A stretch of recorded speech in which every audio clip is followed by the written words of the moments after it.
Yeah,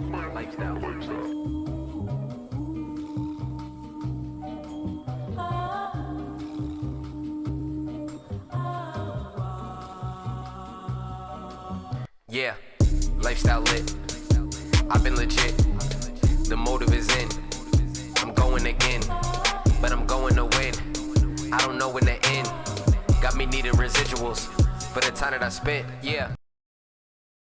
I think we're gonna get into it. Let's get into it. Let's get it. Welcome back to It's a Lifestyle with the Official LP. I am your host, the Official LP. Today is a special day. I told y'all we were going to be expanding this platform, and we were going to be bringing you many different special guests, special co-hosts, and a lot of different situations that's going to be able to elevate us to where we need to go. So again, I appreciate everybody who has liked, subscribed, shared so far, commented, reached out with nice, kind words, and just gave me that wisdom to just keep going and making sure that we keep growing this thing. So make sure that you join the community, like, subscribe, share, excuse me, at It's a Lifestyle LP on all platforms. It's a Lifestyle with the Official LP on all audio podcasts, as far as Apple Podcasts, Spotify, Amazon, iHeartRadio, and things of that Podcast Index and everything that nature. You can get all the audio there. Just go check that out. Yeah, but we got a special guest, all right, in the building. We got a special guest in the building. One of my homies, somebody that when I met just was a solid dude, stand-up solid dude from the get-go. Very, very, very smart, wise person, stand-up brother, but most importantly, a dope creative, a just phenomenal creative, poet, artist, host, newlywed husband. You feel me? Like newlywed. This nigga gassing me. Give it up for my boy A. Joe Saint. What's going on, Welcome to the platform. LP, what's up, family? Hey, yo, man. Thank you very much for having me. Man. It's been a long time coming within like a lot of the different music things, but you know what I mean? I said, you know who I gotta get here? I gotta get A. Joe here. I gotta get Joe here. So, how's everything been, bro? Yo, everything is good, man. Everything is good. Life's hella busy, but that's kind of how I like it. Yeah. Now, busy in a good way or busy in a bad way? Busy in a good way. Okay. Like, just like you referenced, I got married, I think around like our fourth. Let's give it up for that. When did you get married? We got married June 14th. June 14th of this year. Yes, sir. Well, let's give it up for that again, man. Congratulations. Appreciate you. That's a blessing, because marriage is definitely a thing that's just really like holding high value, and a lot of people don't really favor relationships nowadays. Yeah. So they see you pop out and be married, it was just like, yo, that was fire. Appreciate you, fam. Now, since we could start right there. That's fine with We me. can start. All right. So now, when it came to getting married, before you knew your spouse, what did marriage look like for you? Like, what was your idea of marriage? So my idea of marriage was, honestly, it was like me like piecing together other people's marriages. I never looked at somebody's like specific marriage and say, okay, this is what marriage is, just because like my parents are still married. My parents are close to 70 years old. Oh my. They've been married for 40 plus years. Oh, let's give it up for that. Yeah, so like looking at my parents' marriages, my aunts and uncles, the homies who got married before me, my siblings, like most of them are married. I kind of like pieced it together, and it's crazy. Like, you piece together their marriages, but at the end of the day, it kind of gets you to the conclusion that you make the marriage what it's supposed to be for you. Cause like I told my girl, like, when we started dating, I'm not your dad. Off the rip. I'm not your dad. You're not my mom. Yeah, we're not about to project on what Yeah, like what they were. When it comes to how things were being treated, when it comes to expectations, when it comes to fulfilling needs, we're gonna figure out what we need and what our marriage looks like and what our home looks like we're building our own culture. Don't bring in anything else that's not supposed to be there just because like This is a tradition. clean slate. Yeah, like some traditional stuff is great, but like we're not just grabbing everything just because it's a part of the tradition or this is how we seen it. We're doing what works for us. So that actually leads me to my that was actually leading to me to my next question was the when you actually met your spouse, you Hmm. know, was your soon to be spouse at that point, you know, when you guys met, like what were the things that you guys discussed? Was it along those lines of how a marriage would look like? Did you guys discuss marriage out the gate, or was it like a more of a, you know, we want to kind of figure out who we are and what do we bring to the table to each other? Not just, I think when people hear the table, they think money or monetarily. What do you bring to me as far as my peace? What do you bring to me as far as my value when I speak of things like that? Yeah. So like I knew her for a few years before I reached out to her to like make her my girlfriend and things of that nature. Hmm. And I kind of like built my idea of who she was prior to that because I Hmm. think a lot of times we skip right to girlfriend and boyfriend and not the friend part to actually know and understand somebody, know about what they care about, know how they spend their days, know what their interests are, Right. know what they spend money on, all Right. that good stuff. So being able to know her and know her character and know her like her spirituality and know her mindset and her thought process prior, it made it a lot easier once we're together to figure that out. So we didn't have to have like the cliche conversation of like, yo, what do you bring to the table? It's like I kind of already have an understanding of Understanding of who that. you are. Yeah, Right. because we're connecting on a different level now. I'll obviously see deeper and better and some of the good some of the good stuff and some of the not so good stuff that we have to work through. But it was a lot easier to set up and have a good foundation because we were friends prior. Absolutely. Now, now when everything is going good, obviously, like how long were you guys together prior to actually getting married? So we dated for a year and we're engaged for a year. Oh wow. Yeah. Okay. So it was like you already knew. Yeah, Okay. cause like Because like you said, you knew her for a while. yeah, Okay. so like you known me. Every time you seen me, how many times have I been like carrying bringing a girl around? Exactly. That's why I was like, wait, okay, like you made something, you locked something Exactly. down. Like I think people know me as like a non-dater. Yeah. Like I'm usually I'm like locked in. I'm focused on stuff. Yeah, you Cause had a lot like going on. Yep. yeah, cause Yep. like although I'm an artist, like my day job is engineering. It's really demanding. So I'm thinking about that. I'm thinking about working on projects, collabing, thinking about my family, thinking about just everything, my spiritual life, all that stuff. So like I knew, even though there's been women that find fine as hell, women you cool with, and women you Yeah. got chemistry Yeah. with. There's always this thing in my back in my mind, like I'm not supposed to be here. I'm Right, not supposed right. to It be was a doing certain this. energy. It's a certain Yeah, energy. yeah. And the reason like I was so confident with my girl is because like I legit like told God like I need a sign. Tell me this is my woman Right. because like me, I'm gonna be preoccupied and I've been mad guilty of dating somebody and everything I ignore all the other important stuff in my life. Mm, And she was like the first girl where I didn't have to do that. right. And not that I was neglecting her, but one, I was more mature, so I was able to find a balance, and I wasn't trying to fill any of my missing pieces by being in a relationship, Right. because like niggas do that, and we don't admit to that. Absolutely. Absolutely. And I'll be the first to admit I used to do that heavily, and then I sat myself down, had a little bit of therapy, and understood like, yo, you're a dope dude, you should be protective of your heart and make sure you give it to the right person. And when I That's was what it's able to about. find the right Hmm. person, I was like, what we waiting for? Yeah. Let's get engaged. Let's get married. All Yeah. that good stuff. Because from everything what you're saying, it's a sound of foundation within yourself before you actually proceed with another individual. Because Absolutely.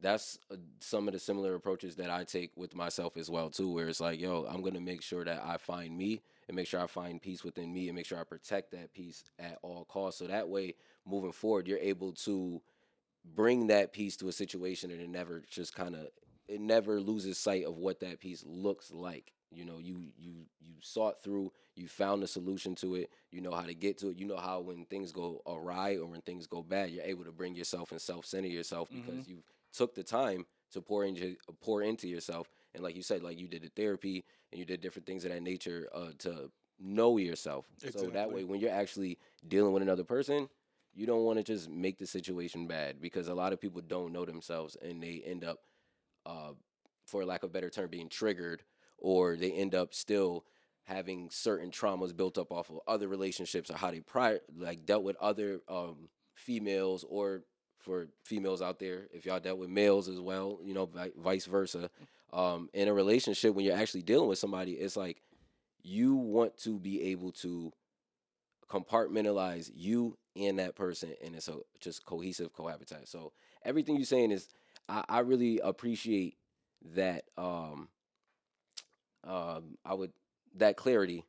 You know what I mean? As far as like what your thought process is before you actually meet her, and then when you actually do meet her, and then you guys are actually building. Now, is there any family? Are you guys gonna expand the family? Oh, absolutely. Yeah.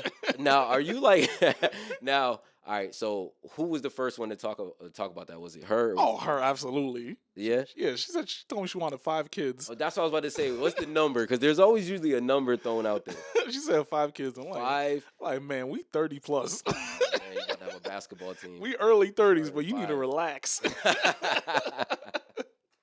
Now, was this spoke about prior to marriage? Yeah, as well too. So absolutely. all those conversations just kind of like yeah, absolutely. That's the right way to do it. That's the right way. And I think the good thing was we had all these conversations, but all of them were like really short conversations when it came to kids, when it came to money, when it came to like just all the important stuff. There were short conversations just because, one, we're both rather flexible people, but we're also really understanding people as well. And I think approaching relationships with that mindset and that heart set is really important, especially if you're going to try to make things work well with somebody. Now, speaking of working well, what's the number? What would you say would be the first thing to come off the top of your head as far as what you would want to, not say necessarily focus on, but what is something that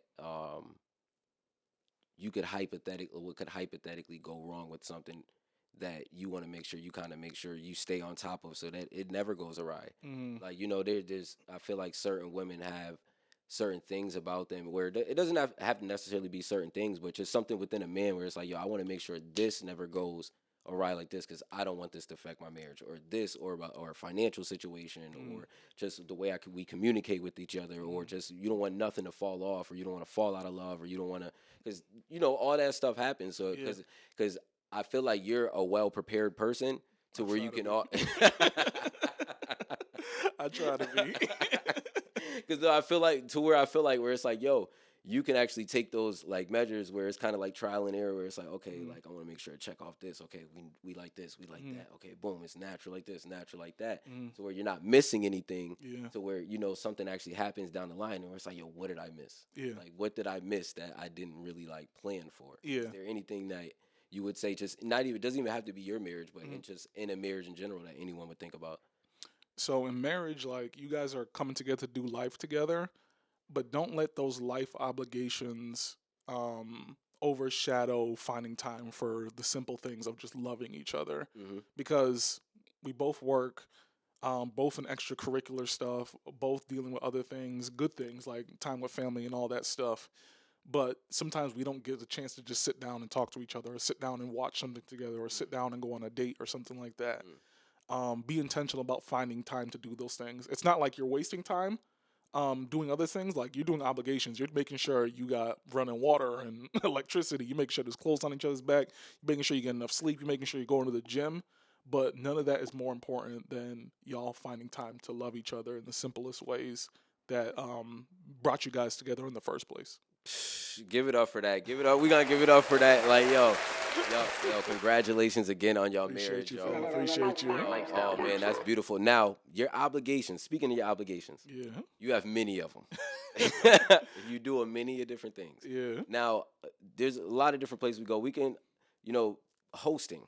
You host a lot of different things. Now you're your own creator as well too. Your own creative as well too. Yes, sir. Now, you have poet, you're a host. Now, I want to let's stay on artist and poet for a second. Between being an artist and a poet, what gives you the most creative like spirit? Like, what do you feel more creative doing? It depends.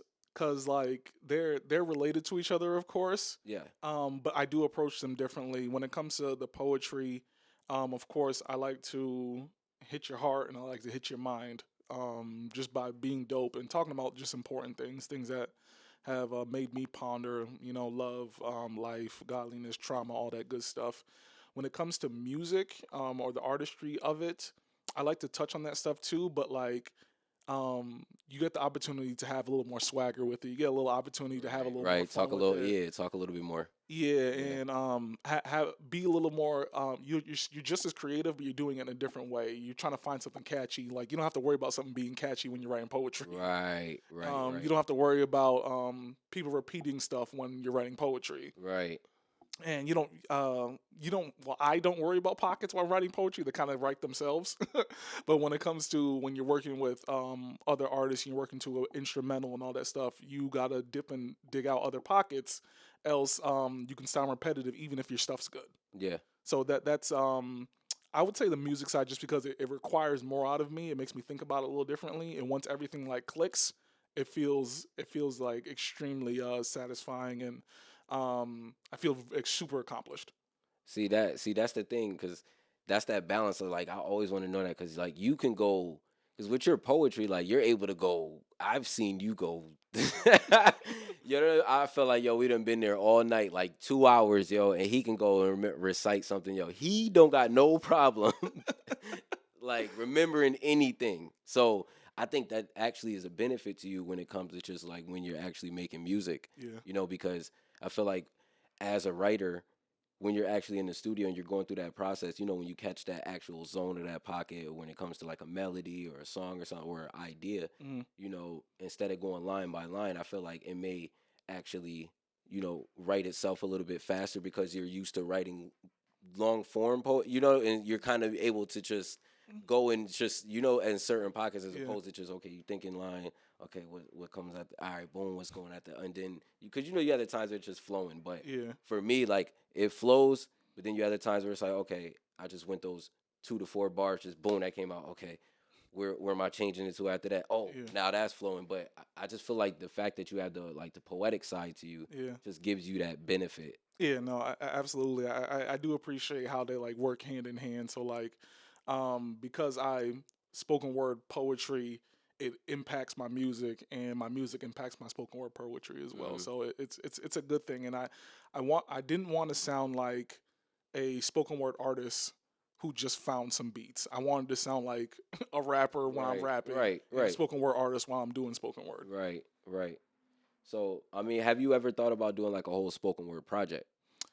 It's come to mind. It would be short just because it's crazy. Like I love spoken word, but I don't know if I'll listen to a whole spoken word album. Did you listen to the Andre 3000? No. Yo, because that's what come to mind. It's like the Flu album. But I would listen to that because it has words, which you guys got words. Like, Yeah, yeah. Well, so if it was a spoken word album, it wouldn't just be my voice and just like instrumentals in the background. I would want to have features, yeah, yeah, to make it sound more robust, make it sound like there's more going on. right. Just because something is good, if there's too much of it, it can drown out, it can ruin it, by being too long. Like I don't know if you watch battle rap.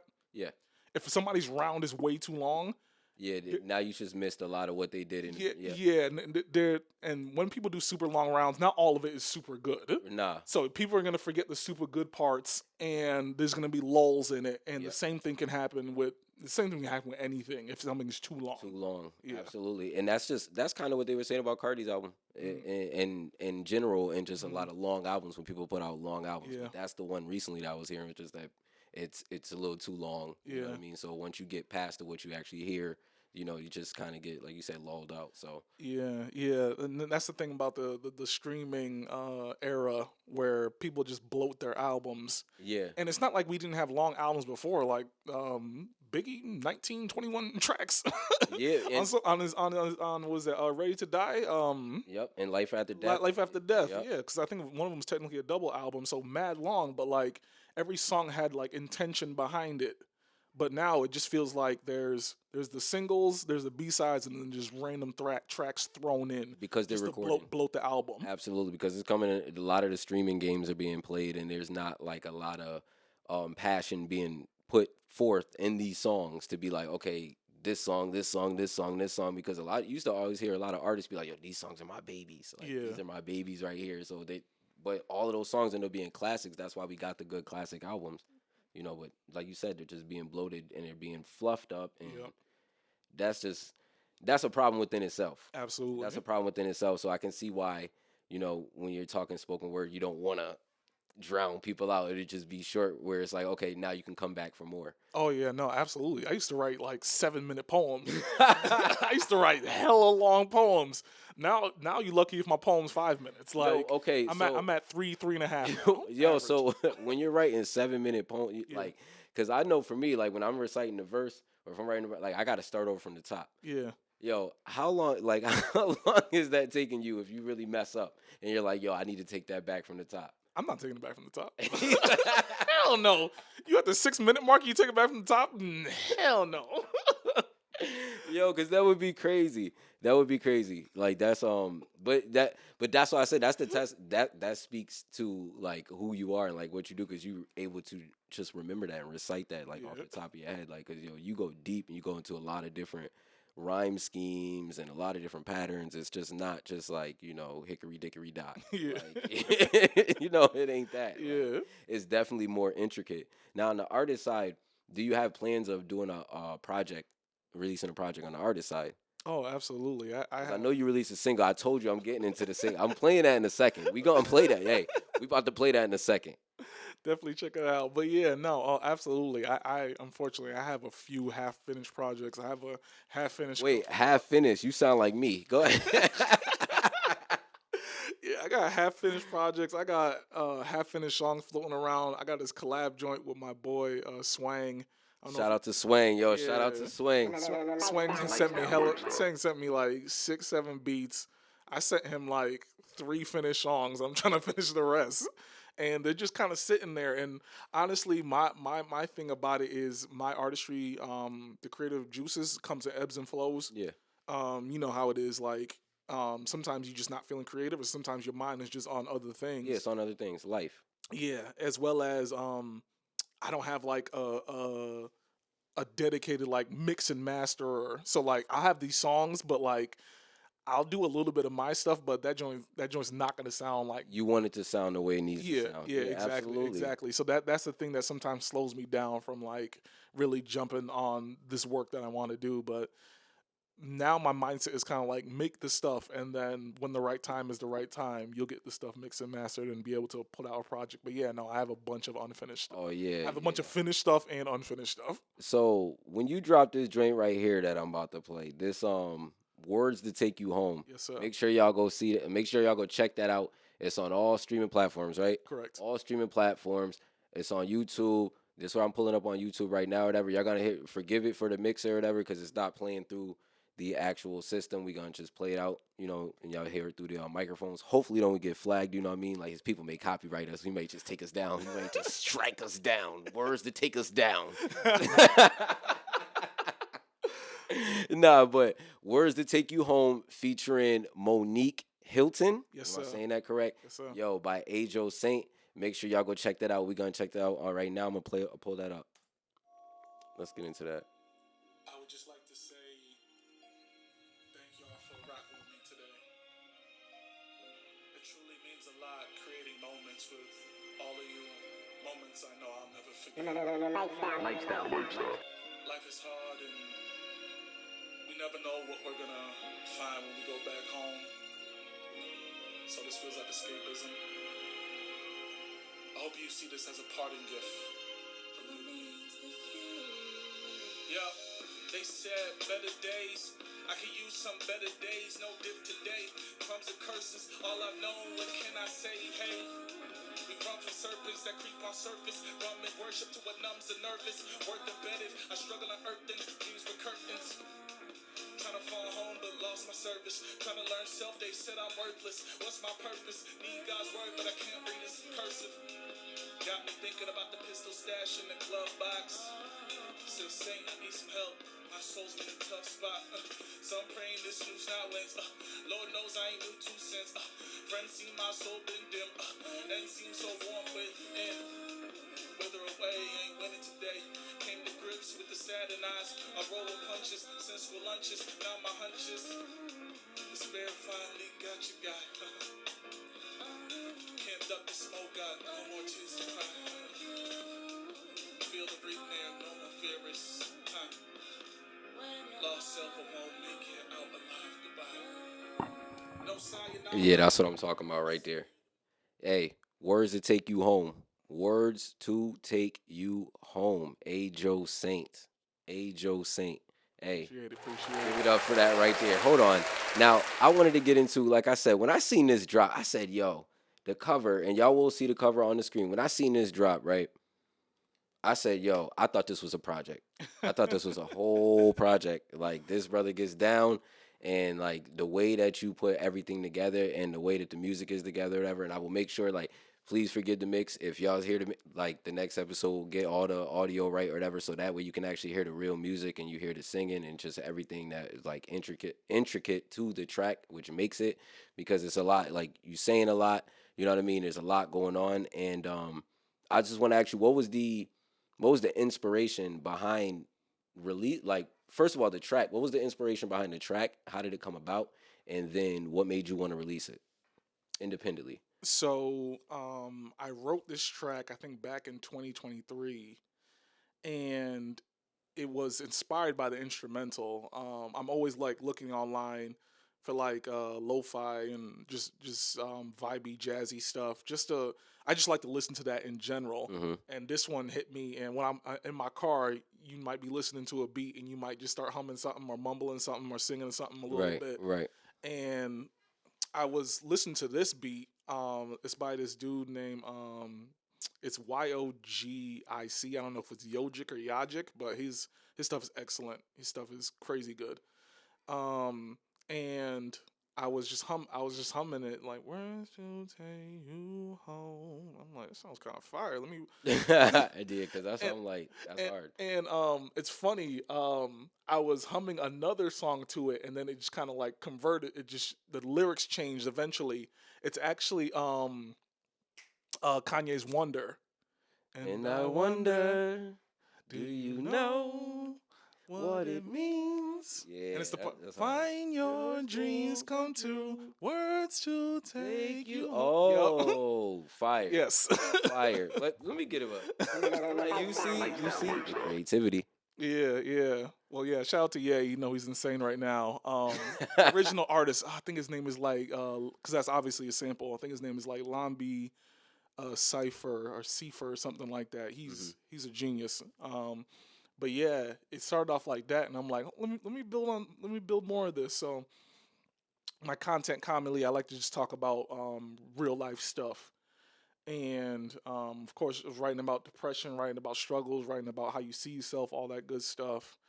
And I commonly, especially when I was like first making music, I was always making intros or outros. Mm-hmm. So this would be an outro to a show. Yeah. That's another thing, because I got like to creating so much because I was performing so much. Yeah. And it made me think about, okay, how would this music work within a show? How would this poem work in a show? Would it be the middle, beginning, end, intermission, etc., etc.? And this song was like, okay, this would be a great outro. Like after I kill the night, I would want to say this to everybody at the end of the night. So yeah, first verse just talking about like just real life stuff. Second verse to kind of like help boost people's morale, boost people's spirits, let them know they're not alone, all that good stuff. And there's a little spoken word piece at the end, because of course I got to throw in the spoken word.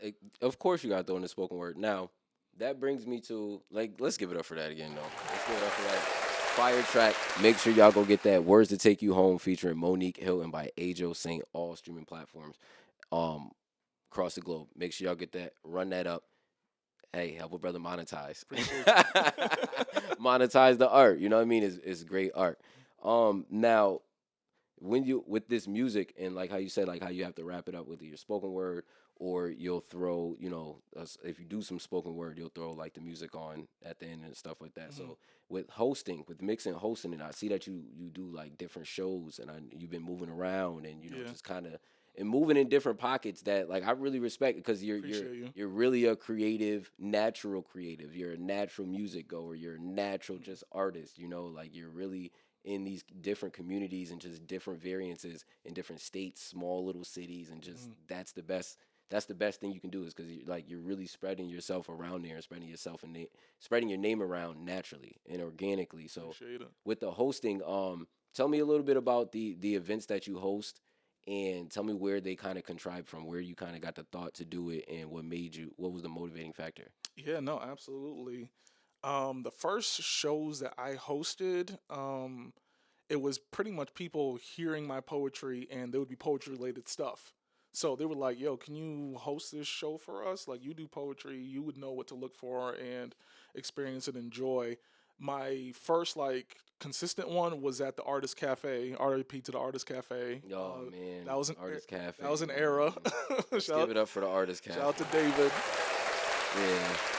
But yeah, they were doing poetry nights every month, and they asked could I host, and I was like, yeah, why not? Let's do it.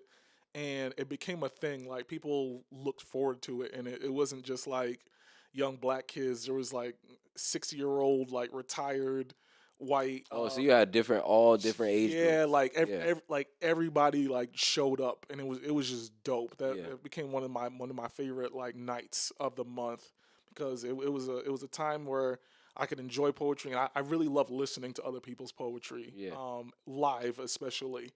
And I got a chance to do that. I got a chance to get like, and I'm comfortable on stage by default, but I kind of like got to like flex that strengthen that hosting muscle a little bit, and that led me to host my own shows.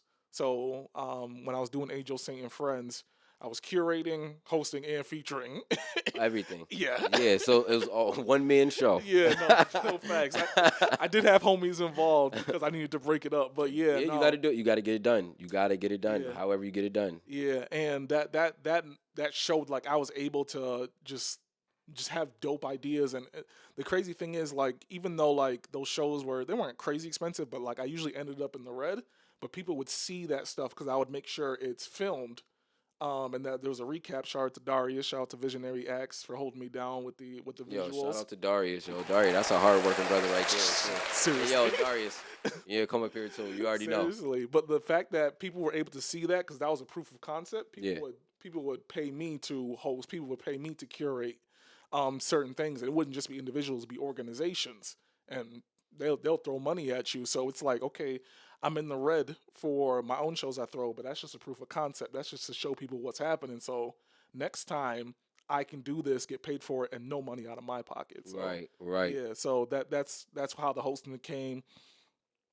Able to host rap shows. Shout out to Trey Tuck. That was my first time hosting. Yo, shout out to Trey Tuck Trey too. Tuck. That's that guy. Yeah, that's that guy. That's good people. That's Yeah, good people. I hosted at the Webster for him last year, and I was able to host the Webster for T Swan this year. So yeah. Yeah, man. Like and it's crazy because you move around a lot, and I was gonna. My next question was gonna be, where do you see you taking all of this experience? Mm-hmm. Because earlier we talked about experience. You know what I Yeah. mean? Before we cut it on, we talking about experience and how that builds up repetition and stuff like that. And really builds up good habits. So where do you see you taking all of this as far as like your creativity, your artistry, your poetry, and your spoken word, and everything that you do, and just you as a person, Mm-hmm. as a family man, and just balancing those, and like what's the ultimate goal for you with this journey? So I don't have like a specific goal. My desire, and I know it's happening in the future. I want to be able to live off of this. I want residuals, whether it's books, whether it's music, whether it's merchandise. I want I residuals. think you write a fire book. I appreciate it. That's Fire book. half finished book. Oh, no, we got In the my phone. half finished book too. Hey, yo, who do we need to talk to get these like completed? Who we can get the other half? My wife. Here we go. Hey, yo, get on them. She will. She Get will. on 'em. She be like, all right, babe, you do good work, but when are you gonna finish this? Yeah, shout out to my wife.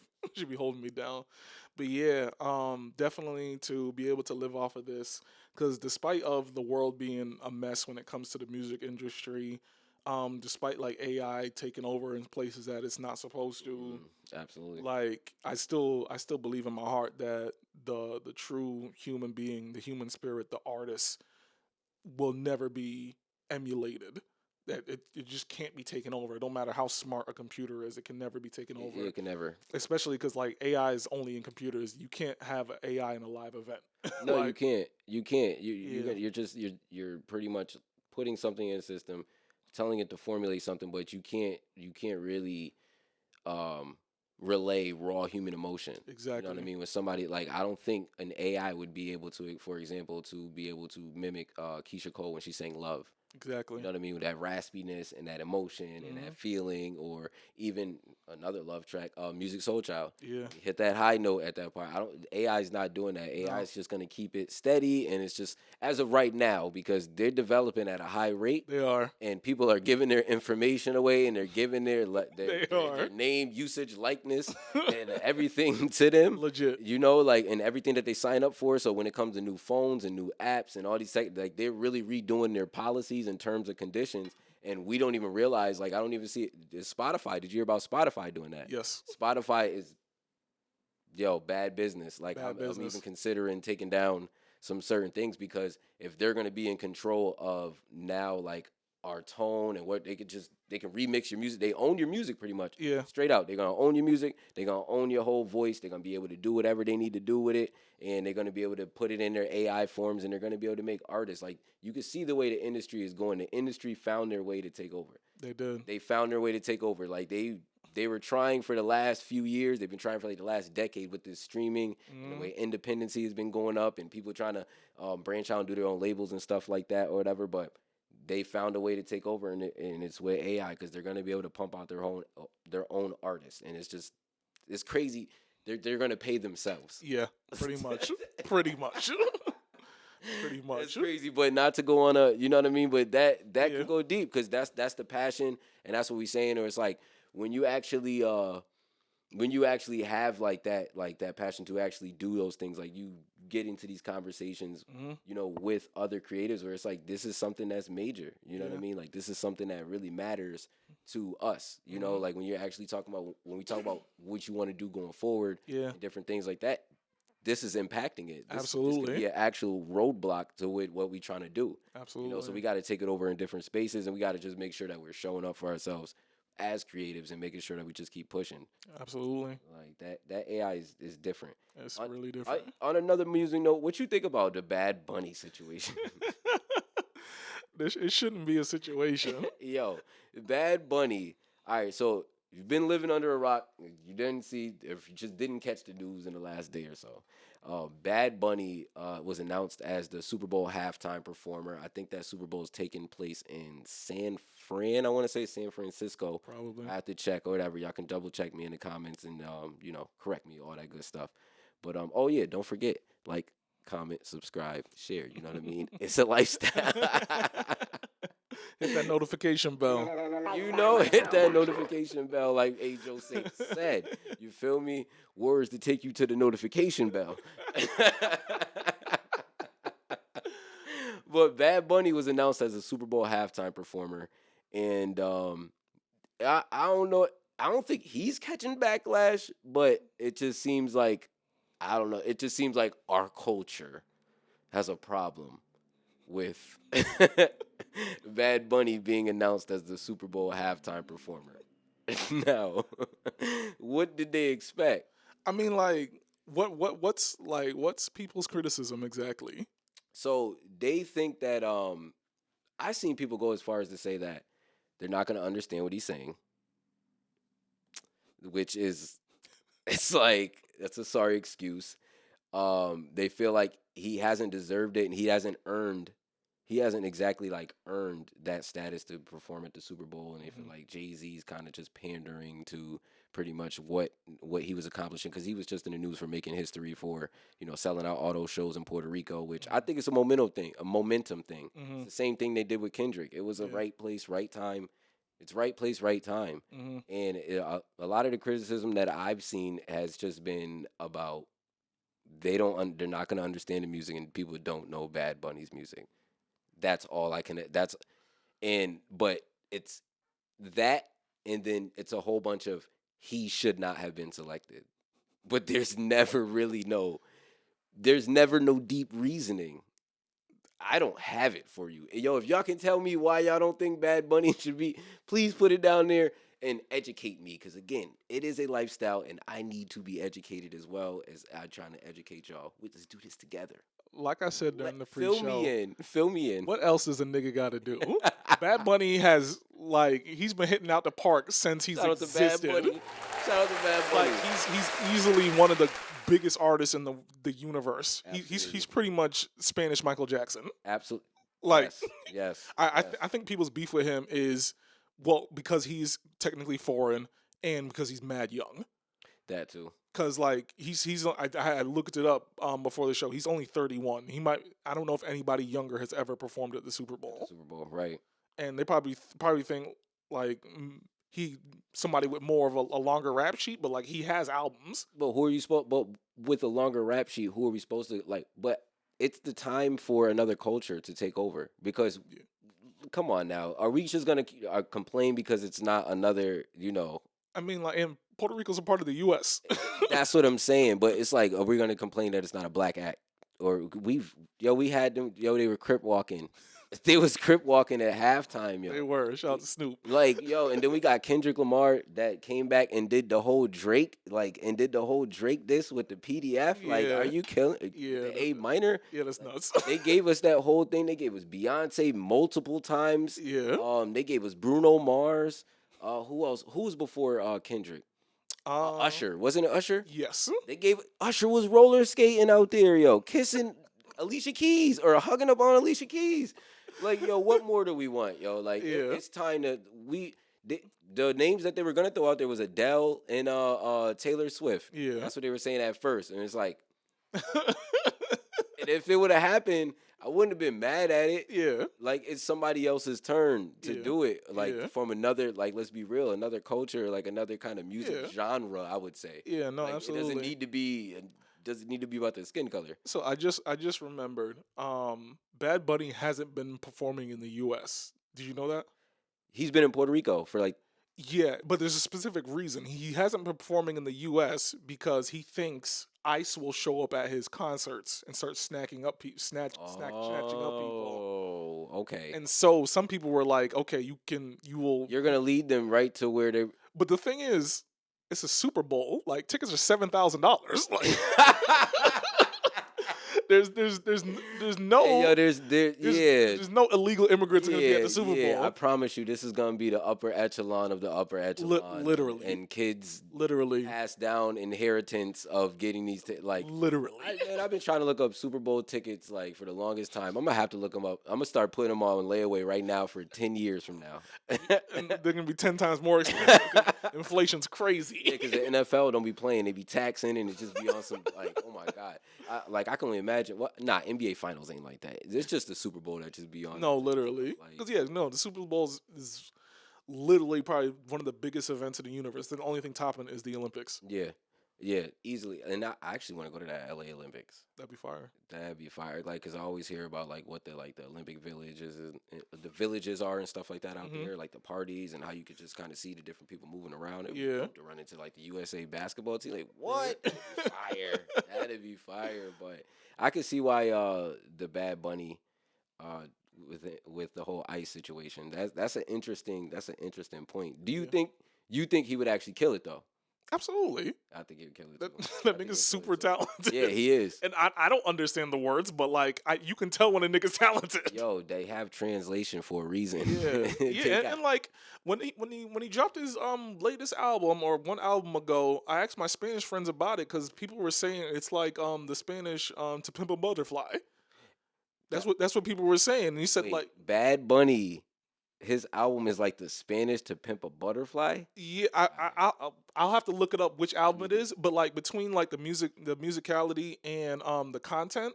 Because he was pretty much talking about the issues and concerns in Puerto Rico and also talking about how beautiful the place is. And that kind of like mirrors just Kendrick's mood and mindset when it Yeah. comes to Pimp a Butterfly. I mean, it sounds like it's in that wavelength. Yo, I might need them AirPod 3s to put them translations. translating live. Yeah, I need him to translate what he's talking about, man. Nah, shout out to Bad Bunny again. Shout out to Bad Bunny. Bad Bunny, if you're Yo, watching this, I definitely- believe in you, yo, man. for real. Like Bad Bunny, yo, hold it. Yo, do what you got to do. Me do what you gotta amigo. do. Hey, yo, who you think gonna be the next Super Bowl performer though? When does Jay-Z's stint end? 'Cause I'm on. See, you going where I'm going. Because the last one, yeah, that's gonna be him. yeah, I think it's gonna be him. yeah. Why not Chris Brown this time around though? I don't know. Chris Brown was a known woman beater, even though that was like 20 years ago. But Dang. yeah, he'd be on there doing backflips. He might do a line of coke up there. Shout out That to would have been wild, shout out to man. Breezy. Shout out to Breezy. Shout out to Killed us Breezy. with the Breezy, bro. Hey, yo, so one more thing I wanted to ask you, yo, before we wrap it up is you know, with hosting and just being around a lot of different creatives and artists, I wanted to ask you, what do you think for our area specifically is needed to cultivate like a music, like I wouldn't say industry, but just a music dynamic to where it can prosper, not just for us, but just the ones coming after us and so on and so forth. Yeah, that's a multifaceted answer, I think, because I've thought about it, and I know automatically people are like, we need less haters or something like that. But like, go anywhere, there's haters. There's haters everywhere. Yeah, there's literally haters Yeah. everywhere. I think one thing that, and this is probably gonna sound bad, we got too many artists.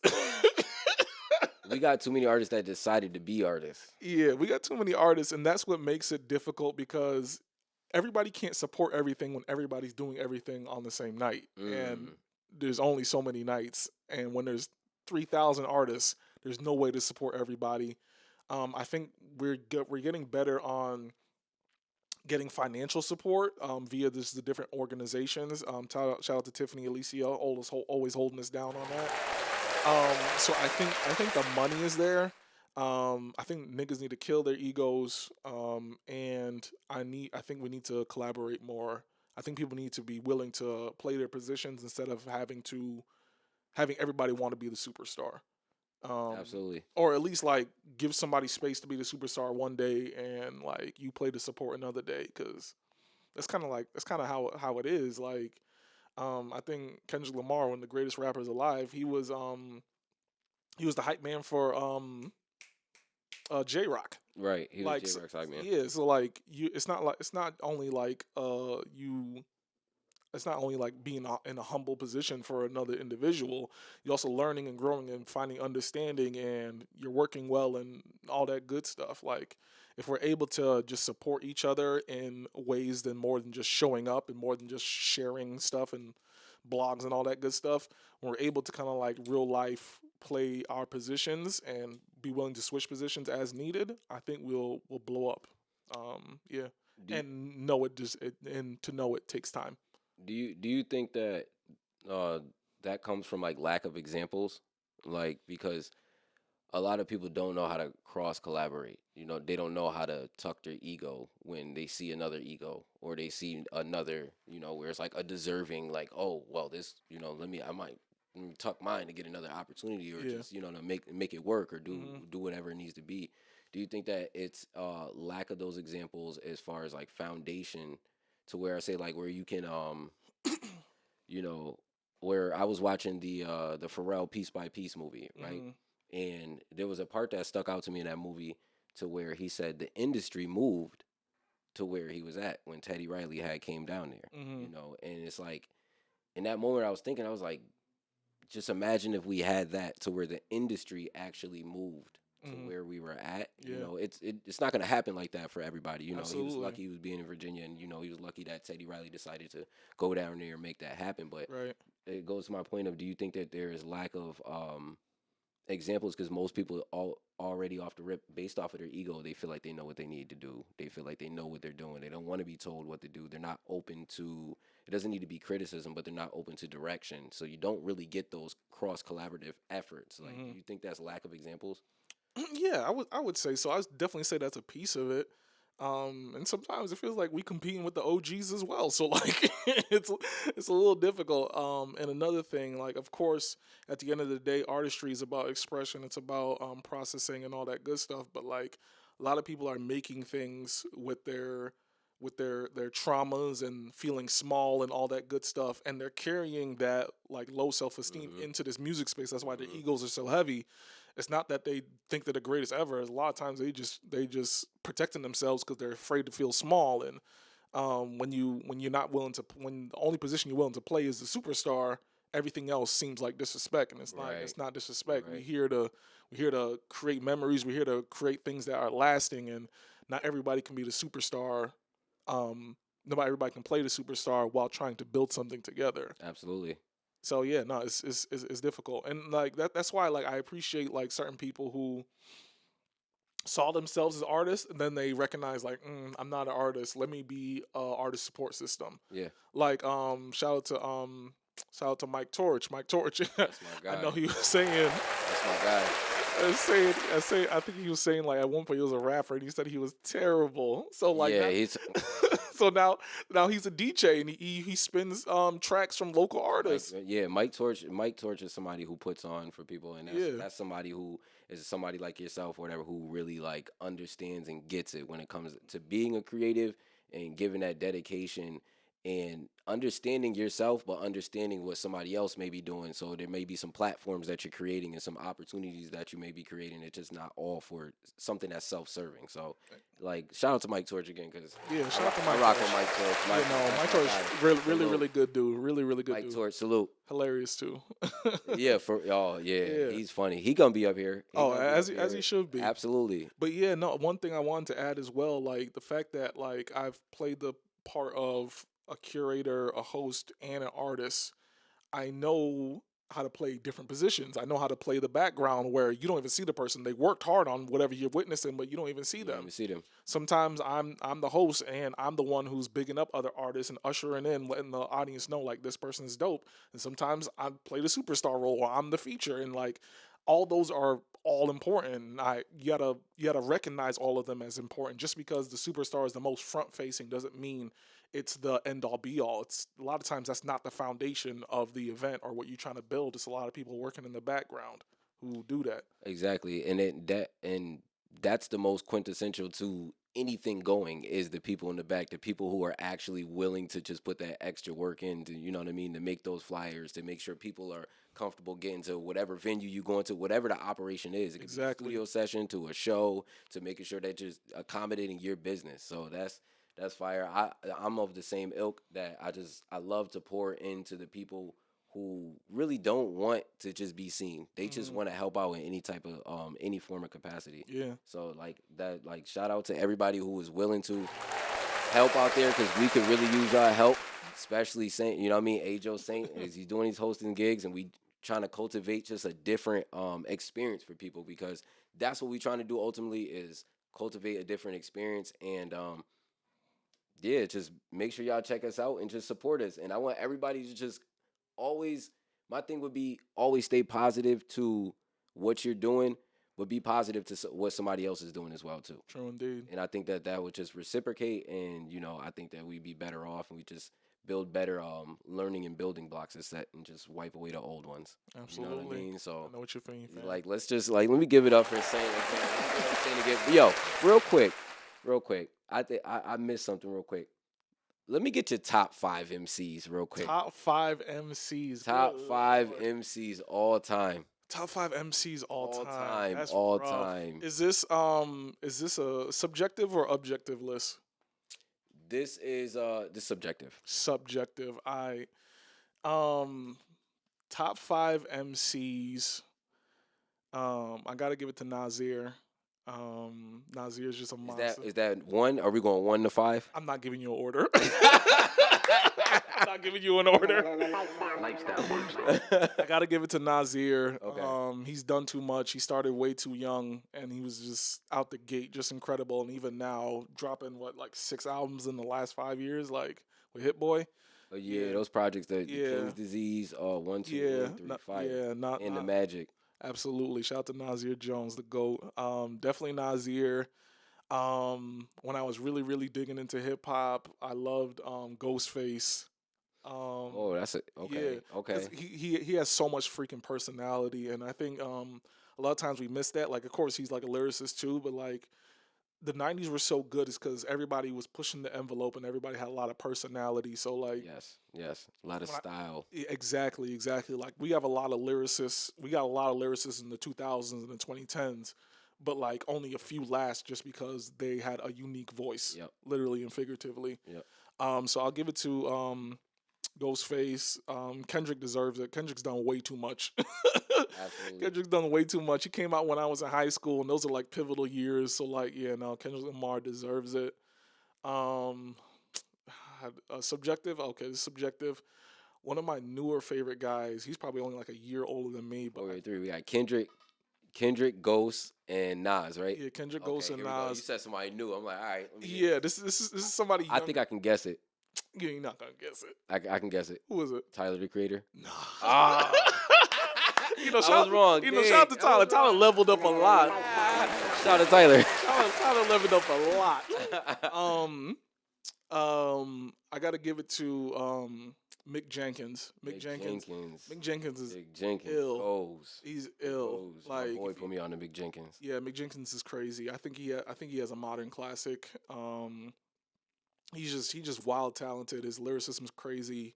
He low key, high key got a good singing voice, and he has a good taste in beats. Now, if anybody that was like me, like was gonna dive into Mick Jenkins' music, what project should I start with first? Just to get the bit, like right off the bat, just to right to the antithesis. A lot of his fans, like his day ones, I'm not a day one. I came in late, but a lot of his fans say The Waters. He's just known for his mixtape, The Waters. But I would say Pieces of a Man. That's the album I think is a classic. That joint is fantastic. Elephant in the Room is really, really good too. That one's fire. There's more singing on that. It's more vibier, but he's still flowing like crazy on there. Because that's the thing. Like he's not only a lyricist, he's a great songwriter as well. Yeah. And the last one, that wasn't even the last one.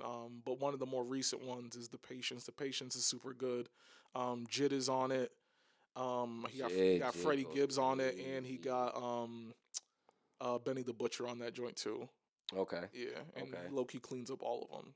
I'm not surprised. Yeah, that boy's nice. I'm not surprised. That's why I'm like, I've heard some, like, you know what I mean? Like, we'll be playing ball or whatever. They be playing them through the speaker and stuff like that. I'd be like, yo, who is that? And they'd be like, oh, Mick Jenkins. He be like, bugging. Okay. Yeah. You said The Waters, and then what was another one? Pieces of a Man. Pieces of a Man. That's the album I think is a classic. Okay, Pieces of a Man. Elephant in the Room and The Patience. Okay. Yeah. Bet. Yeah. And what's your number one? It's not a number one. Is that right? I tried to get you tried to get me. Even though he could be one of my favorites growing up, Lupe Fiasco. Oh man, the cool. Yeah. That was my shit. Yeah, Lupe Fiasco is different. That nigga's different. Yeah, I rock with Lupe. Yeah. I rock with Lupe. Yeah, a lot of the guys, it's just like when you were young, you were a teenager, you figure it out yourself, you figuring out life, and these niggas is just they hella confident, but they also mad vulnerable, and they're allowing themselves to be crazy and just push the envelope when it comes to artistry and manhood. If I had to pick another one, a sixth, shout out to MF Doom, R.I.P. to Doom, R.I.P. to Doom. I loved Doom. I still love Doom, but like, it's funny. Like in high school, when I was really, really getting into hip hop, it was Lupe Fiasco, it was Doom, and it was the Cool Kids. I used to listen to them three. The Cool Kids. Yeah, wow. The Cool Kids is. See, now you're bringing it back. Now you're really bringing it back because that's like really like where you could really just. It didn't matter who you were listening to. You was listening to something. Yeah. And it wasn't just one thing that was forced on you. You really can the underground. You know what I mean? Whether it be mixtapes, whether it be your mainstream artists, they were putting out good heat or whatever. Whether it be your down south artists, wet artists, West Coast artists, and so on and so forth. Man, I appreciate that time. Yeah, man, that was a fire time. That was like the late blog era where man, them Daft Piff days. Good lord. Dat Piff. Oh man. That was oh an era. Man. I in some ways the Dat Piff era is better than the 90s era in some ways, cuz like in terms of when they had the cassette tapes. Yeah, like cuz like we got mad classics out of the 90s, but when it comes to like just the high amounts of rappers just being dope. Oh, because they were able to upload and go. Yeah, they were able to upload and go. Yeah. That's how we got all them Joe Budden stuff. That's how we got all the Lil Wayne Fabulous. stuff. Jadakiss. We got all the 50. Fab, like, cause like at this point the mixtape is dead. Okay, who put the best mixtapes out? The best mixtapes out during that era. during that era, it's probably Wayne. Yeah, It's probably Wayne. It's probably Wayne. Who? Okay, so take him off. Who's right after him? Lord.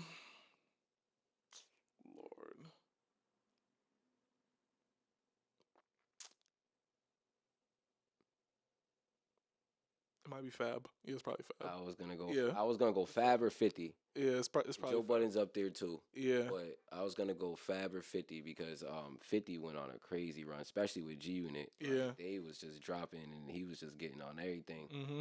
But you know what I mean, he seen what Lil Wayne was doing as well too. So he like, yo, I'm gonna just keep putting out like volume. Just keep putting out a high volume, a high clip. Yeah, yeah. Yo, shout out to that era though. Fantastic era. That was a fantastic era. Now, I don't usually do this. All right. Was good.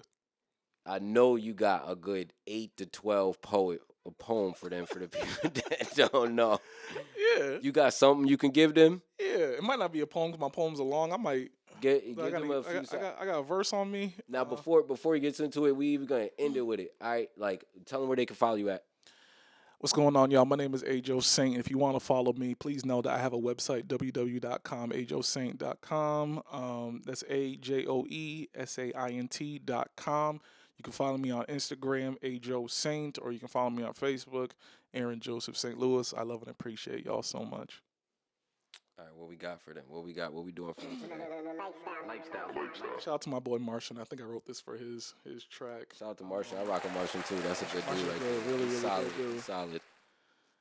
Oh man, if I even remember how this starts. You always gotta remember the first word. Yep, and then he start going. Sorry, Martian. I might not do that one because that one's not at the top of my head. Gushing gold. Refined mind when I start thinking bold. I was told knock it out the park, not just reach the goal. Running bare feet on concrete, swimming sharks in streets. Wild cycle, we triathlon. Paying dues before the due settle. Early morn surviving off daily prayers and Dilla songs. Made with deal with God, now I can't be dealt with. Boom if I did this selfish and be a room where we can grow. My auto bio turn biome.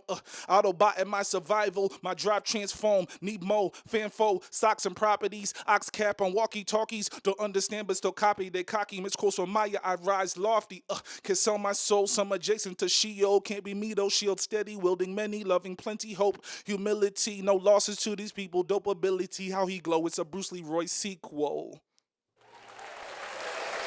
Everybody give it up for Ajo Saint. Hey, yo, my brother, thank you for coming through. I really appreciate you. You already know. Doors is always open to you, bro. You come back through. Definitely gonna need you back here again, bro. We're gonna need you back here again. It was, whole vibe. You are the first official guest. You know what I mean? That is in the books. Appreciate you. You know what I mean? Like, who else? You know what I mean? Like, solid dude. Make sure y'all follow him all streaming platforms. Make sure y'all check that words to take you home. You know what I mean? Words to be notified by. Words to take you to the to the podcast. You know what I mean? But thank you again. Hey, make sure y'all are liking, following, subscribing, sharing. It's a lifestyle with the official LP. I'm your host, the official LP. One more time, we want to give it up for our guest, Ajo Saint. Thank y'all very much for having me, LP. You're my guy. I appreciate you. You already know, Mr. bro. Campaign popping. Appreciate you, my bro. Yes, sir. Hey, we see y'all again. Yes, Peace. sir. Until next time.